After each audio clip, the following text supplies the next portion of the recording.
book of love is long and boring. No one can lift the damn thing.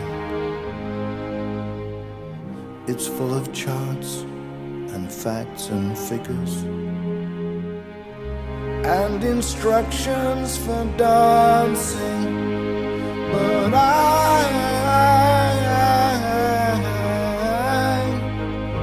I love it when you read to me, and you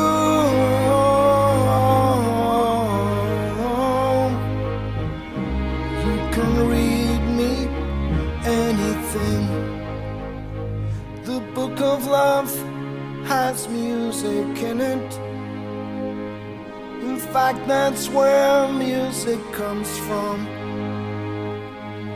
Some of it's just transcendental.